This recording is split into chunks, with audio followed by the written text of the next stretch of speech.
ብቻ መሆን ብቻይነት አይደለም፣ አንዳንዴም ከራሳችን ጋር የሚገናኛ መንገድ እንጂ።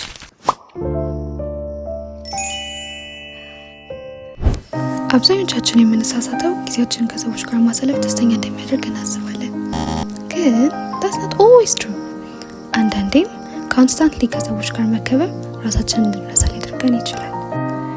እመኑኝ፣ እኔም በአንድ ወቅት ሰለባ ሆኜ ነበር።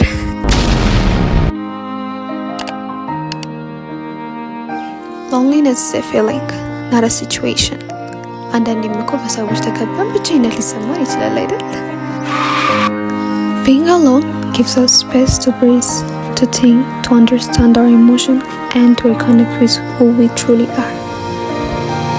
በራሳችን ሀሳብና ተውት ፍላጎቱ ሲኖረን we start creating a beautiful inner world. So take a break, explore yourself. ማን ያውቃል? ይህን ከማናውቀው ማንነታችን እናገኝበት ይሆናል።